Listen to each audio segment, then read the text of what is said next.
আসসালামু আলাইকুম এভরিওয়ান। কি অবস্থা সবার? কেমন আছেন সবাই? আশা করি ভালো আছেন। আমরাও আল্লাহ তাআলার অশেষ রহমতে বেশ ভালোই আছি আলহামদুলিল্লাহ। আমি সুমাইয়া জান্নাত আপনাদের মাঝে আবারও একটি নতুন ব্লগ নিয়ে হাজির হয়েছি। আশা করছি পুরো ভিডিওটি জুড়ে আমার পাশেই থাকবেন।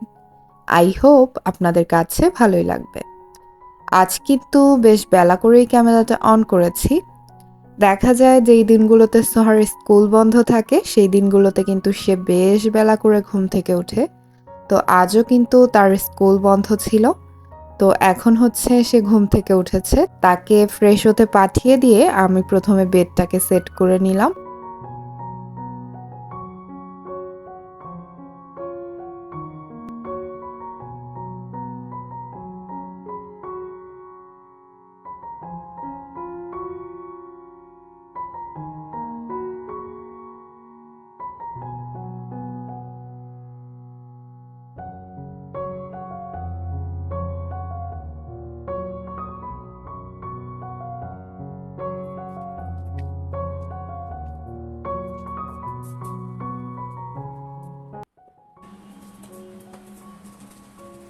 বেডরুমটাকে মোটামুটি গুছিয়ে রেখে এবারে কিচেনে চলে এসেছি। নাস্তা করে নিয়েছি বেশ অনেকটা সময় আগে। সোহার বাবা অফিসে যাওয়ার আগে একসাথেই নাস্তাটা সেরেছি। আর এবারে যেহেতু সোহা ঘুম থেকে উঠেছে তো তাকে নাস্তাটা দিব।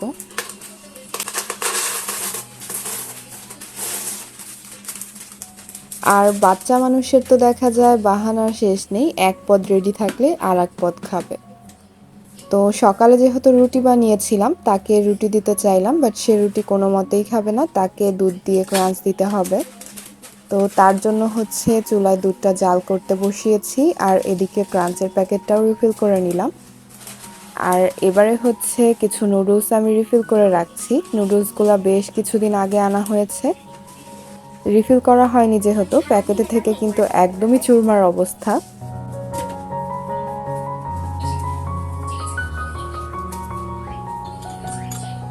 আর এদিকে হচ্ছে দুধটাও জাল হয়ে গিয়েছে, সোহাকে এখন নাস্তাটা দিয়ে দিব। আর আমার মনে হয় সব বাচ্চাদেরই মনে হয় এই নাস্তাটা অনেক বেশি পছন্দের। দেখা যায় অন্য কোনো নাস্তা দিলে তো খেতেই চায় না, বাট এই নাস্তাটা কিন্তু বেশ মজা করে খায়।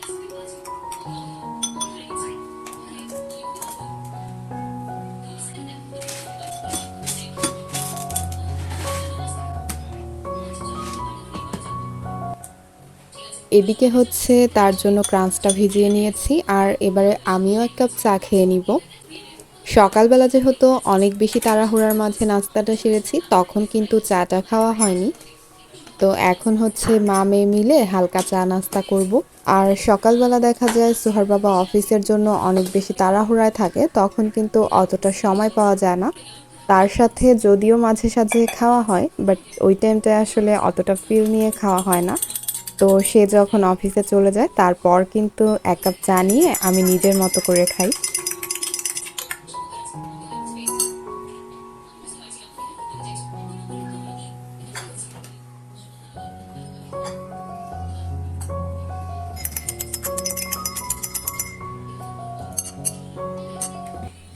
সকালবেলা এরকম ধোয়া ওঠা এক কাপ গরম চা না হলে চলে বলেন?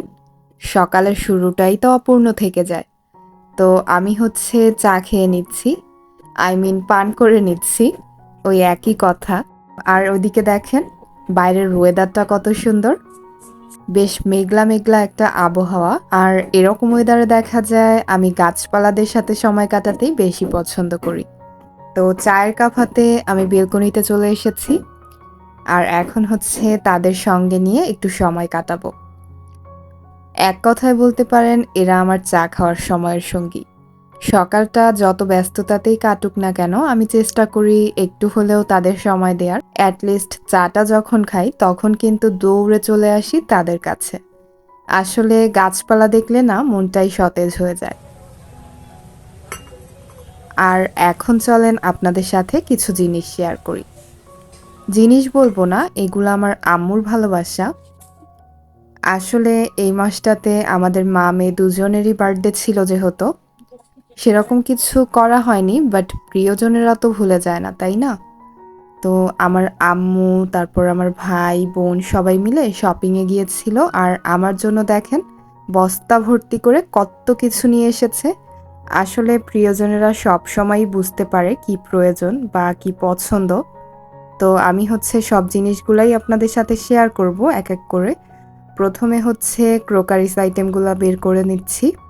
একটা স্টিলের সসপ্যান নিয়ে এসেছে। এটাকে মিল্ক প্যান বলা যেতে পারে। আর সাইজে সচরাচর যে মিল্ক প্যানগুলো থাকে সেটার চেয়ে একটু বড় হওয়াতে এটার মাঝে ইজিলি সেমাই বা দুধ সবকিছুই জাল করে নেওয়া যাবে। আর এটা হচ্ছে মাঝারি সাইজের একটা প্যান, কিয়াম ক্লাসিকের। এই প্যানগুলাও কিন্তু বেশ ভালো। একদিন কথায় কথায় আম্মুকে বলেছিলাম আমার ডালের পাতিলটা নষ্ট হয়ে গিয়েছে, আমি একটা প্যান সিস্টেমের পাতিল কিনবো ডাল রান্নার জন্য। তো সে কিন্তু সেটা ঠিকই মনে রেখেছে। আর এদিকে আরও কিছু জিনিস বের করে নিচ্ছি। সোহার জন্য একটা ওয়াটার বোতল নিয়ে এসেছে। এই জিনিসটা সোহাকে দিব না বলেছিলাম, না দেওয়ারও কিছু কারণ রয়েছে, সেটা অন্য কোনো একদিন শেয়ার করব। এখন হচ্ছে বক্সটা খুলি চলেন। এই যে জাদুর বাক্স, এই গ্লাসটা নিয়েও একটা গল্প রয়েছে। একদিন একজন আপুর ব্লগে জুস সার্ভ করছিল, তো তখন আম্মুকে দেখিয়েছিলাম, দেখো আম্মু এই গ্লাসগুলায় জুস নিলে কত সুন্দর লাগে দেখতে। অলরেডি বাসায় কিন্তু জুসের গ্লাস আছে, বাট সেগুলাই হচ্ছে একটু ডিজাইন করা, আমার আবার একদম প্লেনটাই বেশি ভালো লাগে। তো আম্মু হচ্ছে সেটাও মাথায় রেখেছে। তো আমি কিন্তু জিনিসগুলা পেয়ে পুরাই অবাক। আসলে আম্মু প্রতিটা জিনিস মাথায় রেখেছে আমি কবে কি বলেছি। আসলে মায়েরা এরকমই হয়, তাই না? প্রতিটা জিনিসই কিন্তু অনেক বেশি ভালো লাগার। স্পর্শ করছিলাম আর আম্মুর ভালোবাসা ফিল করছিলাম। তো এই যে গ্লাসগুলো আমি বের করে নিয়েছি। আর এবারে চলেন আর একটা প্যাকেট খুলি। এটার ভিতরে তো আরও এক্সাইটিং একটা জিনিস রয়েছে। এটা আসলে কখনোই আম্মুকে আমি বলিনি যে ভালো লাগে বা কিনবো। এটা আম্মু নিজে থেকেই নিয়ে এসেছে। আর জিনিসটা এত বেশি কিউট, আমি তো হাতে পেয়ে অনেক বেশি খুশি হয়ে গিয়েছি। অনেক কিউট ছোট্ট একটা টিপট। এটা আসলে চুলায় দিয়েও যেহেতু বানানো যায়, এজন্য কিন্তু বেশি ভালো লাগছিল।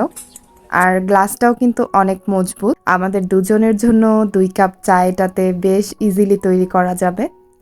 আর এই ব্যাগটার মাঝে আছে কিছু টেবিল ডেকোরেশনের জিনিস, রানার সেট। তো এগুলা আর এখন শেয়ার করছি না, এগুলা পরে একসময় শেয়ার করব। এই যে এই ব্যাগটার মাঝেও কিছু বেড কভার, কার্টেন এগুলা আছে। সেগুলাও এখন শেয়ার করব না। আসলে আমি যেহেতু বেলকনিতে বসে শেয়ার করছি, তো এত অল্প জায়গাতে আসলে এত বড় জিনিস ক্যারি করাটা পসিবল হবে না। তো অন্য কোনো একদিন আমি হচ্ছে বেডের উপরে বিছিয়ে নিয়ে তারপর আপনাদের সাথে শেয়ার করব। আর এখন দেখাচ্ছি অহেতুক জিনিস। আসলে নিয়ে যেহেতু এসেছে তো ভাবলাম শেয়ার করি। এই যে আমার জন্য বে থেকে এক জোড়া জুতা নিয়ে এসেছে। অলরেডি কিন্তু ব্ল্যাক কালারের বেশ কয়েকটা জুতা আছে রাফিউজের, তারপরও নিয়ে এসেছে। তো বলছিলাম কেন এনেছে, বলে উঠিয়ে রাখো, না লাগলে পরে পরবা। আর নিজের মেয়ের জন্য আনবে, নাতিনের জন্য আনবে না তা তো না। তো নাতিনের জন্য আবার 2 জোড়া জুতা নিয়ে এসেছে। আর জুতাগুলা কিন্তু অনেক সুন্দর হয়েছে, বিশেষ করে সোহার এই পার্পল কালারের জুতাটা তো চোখে লেগে থাকার মতো। তো সবকিছুই তো শেয়ার করে ফেলেছি, পরে খেয়াল করলাম কাপড় চোপড়ের ব্যাগের নিচে এই পলিটা রয়েছে। এগুলো আসলে ক্রোকারিজ যখন শেয়ার করেছি তখন শেয়ার করতে চেয়েছি, বাট এই ব্যাগটা নিচে পড়ে থাকাতে খেয়াল নেই। পরে সোহা আমাকে বলছিল এই জিনিসগুলাই দেখাও নাই। তো এই যে এখানে হচ্ছে টি, কফি, সুগার লেখা 3টা কিউট কিউট জার। আর সোহার জন্য কিউট একটা মাউসের শেপে বাটি নিয়ে এসেছে, আর সাথে হাফ প্লেট। ও যেহেতু মিল্ক ক্রাঞ্চ খেতে পছন্দ করে, তো আম্মু বলছিল এটাই হচ্ছে আমাদের বিড়াল ছানাটা মিল্ক খাবে। তো সে কিন্তু এটা পেয়ে ভীষণ খুশি হয়েছে।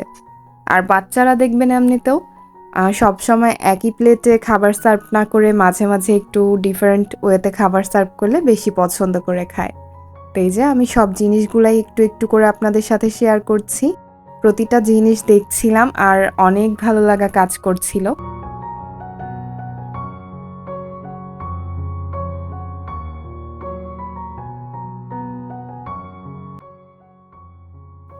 আর এবারে সব ডাব্বাডাব্বি নিয়ে আমি কিচেনে চলে এসেছি।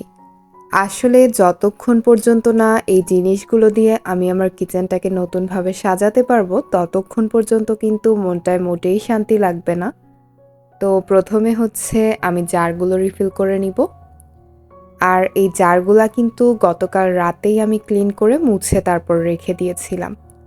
এবারে চলেন জারগুলো রিফিল করে ফেলি। আর সেই সাথে আপনাদের কাছে আমার সেই কমন রিকোয়েস্টটাও করে ফেলছি। আমার ভিডিওর কোনো অংশ যদি আপনাদের ভালো লেগে থাকে তাহলে প্লিজ একটা ছোট্ট লাইক দিয়ে আমার ভিডিওটিকে আরও অসংখ্য মানুষের কাছে পৌঁছে দিতে পারেন। আপনার একটা লাইক আমার ভিডিওটিকে পৌঁছে দিতে পারে আরও অনেক মানুষের কাছে। আর আপনি যদি আমার চ্যানেলটিতে নতুন হয়ে থাকেন তাহলে আপনার কাছে রিকোয়েস্ট থাকবে আমার চ্যানেলটি ঘুরে দেখে আসার। তারপর যদি মনে হয় আমি আপনার সাবস্ক্রিপশন লিস্টে থাকার যোগ্য তাহলে কিন্তু আপনি চাইলে আমার চ্যানেলটি সাবস্ক্রাইব করে রাখতে পারেন। পাশে থাকা বেল আইকনটি প্রেস করে রাখলে আমি ভিডিও ছাড়া মাত্রই পৌঁছে যাবে আপনার কাছে। আর আপনি যদি অলরেডি কাজগুলো করে থাকেন তাহলে আপনাকে জানাই অসংখ্য ধন্যবাদ। তো এই যে আমি হচ্ছে চাপাতি 2টা জারে রিফিল করে নিলাম, একটা সব সময় নেয়ার জন্য আর একটা বেশি করে ঢেলে রাখলাম। আর এটার মাঝে কফি লেখা থাকলেও এটায় তো আসলে কফি রাখাটা পসিবল না, এটায় কফি রাখলে নষ্ট হয়ে যাবে। আর কফির যে প্যাকেটগুলো থাকে সেগুলো রাখারও অলরেডি আমার একটা কিউট জার রয়েছে। তো এজন্য কিন্তু আমি কফির এই জারটার মাঝে কিছু বিস্কুট রেখে দিলাম আপাতত। ইচ্ছে আছে পরে টি ব্যাগ রেখে দিব, আসলে টি ব্যাগ বাসায় আনা নেই, না হলে টি ব্যাগটাই রাখতাম। তো যাই হোক, আপাতত যা আছে তা দিয়ে রিফিল করে নিলাম। আর এবারে চলেন কিচেনের কাউন্টার টপটায় একটা নতুন লুক ক্রিয়েট করি। আসলে দেখা যায় কি, যে কোনো জিনিস সাজানো বা গুছানো থাকলেও টানা বেশ কিছুদিন যদি একই লুকে থাকে তাহলে কিন্তু দেখতে একটু বোরিংই লাগে। আর আমার কিচেনের এই পোর্শনটাতেই দেখা যায় আমি সবচেয়ে বেশি এক্সপেরিমেন্ট করে থাকি। আসলে কিচেনটা যেহেতু ছোট, অত বেশি স্পেস নেই, কাউন্টার টপ বলতেও এতটুকুই। তো যতটুকু আছে ততটুকুই আমি চেষ্টা করি কয়েকদিন পর পর একটু লুক চেঞ্জ করে বিভিন্নভাবে সাজিয়ে নেয়ার। এতে করে কিন্তু মনটাও ভালো থাকে আর কিচেনে কাজকর্ম করতেও বেশ রিফ্রেশ লাগে। আর যে কোনো কিছু সাজানো বা গুছানোর আগে তো ক্লিনিংটা মাস্ট। তো আমি হচ্ছে এখানে হালকা কুসুম গরম পানির মাঝে একটা লিকুইড তৈরি করে নিচ্ছি। আর সেটা দিয়ে প্রথমে হচ্ছে আমি কিচেনের টাইলসগুলো একটু মুছে ক্লিন করে নিব। এর আগেও কিন্তু আমি শেয়ার করেছি আমার কিচেনের পুরো অংশটা আমি একসাথে কখনোই ক্লিন করি না। আসলে একা হাতে যেহেতু কাজকর্মগুলো করি, তো ভাগ ভাগ করে দেখা যায় এক এক দিন কিন্তু এক একটা দেয়াল ক্লিন করে থাকি। তো ব্যাক সাইডের যে দেয়ালগুলো রয়েছে ওগুলা কিন্তু অন্য একদিন আপনাদের সাথে শেয়ার করেছিলাম, রিসেন্টলি কিন্তু আমি ক্লিন করে নিয়েছি। আর আজ হচ্ছে কাউন্টার টপের সাইডের দেয়ালটা একটু মুছে ক্লিন করে নিব। যেহেতু কাউন্টার টপটায় নতুন একটা লুক ক্রিয়েট করব, তো এর আগে কিন্তু একটু ক্লিন করে নিলেই বেটার হবে। আর কাউন্টার টপটা কিন্তু অত বেশি নোংরা হয়নি, যেহেতু এই পোর্শনটা রোজই ক্লিন করা হয়। বাট কাউন্টার টপের সাইডের যে দেয়ালটা, এখানে কিছু আঠার দাগ ছিল, সেগুলা কিন্তু দেখতে খারাপ লাগছিল। আসলে এখানে একটা পেন্টিং লাগিয়েছিলাম, তো ওটা তুলে ফেলার পর কিন্তু এখানে দাগগুলো বসে গিয়েছিল। তো সেগুলোই হচ্ছে এখন একটু ঘষে মেজে উঠিয়ে নিলাম। দেন হচ্ছে পরিষ্কার পানির সাহায্যে আমি জায়গাটা মুছে ক্লিন করে নিয়েছি। আর এবারে একটা শুকনো টাওয়াল দিয়ে ভালোভাবে আরেকটু মুছে নিলাম।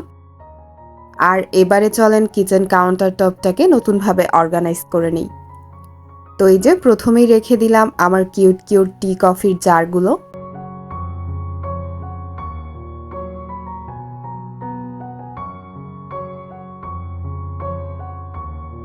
আর দেন অ্যাড করে দিচ্ছি একটা কিউট মানি প্ল্যান্ট। এই মানি প্ল্যান্টের গাছটা সবসময় এখানেই থাকে, দেখতে ভীষণ ভালো লাগে, তাই না? আর এখন এই সাইডটাতে রেখে দিচ্ছি আমার কিউট যে ছোট স্প্যাচুলাগুলো রয়েছে সেগুলো।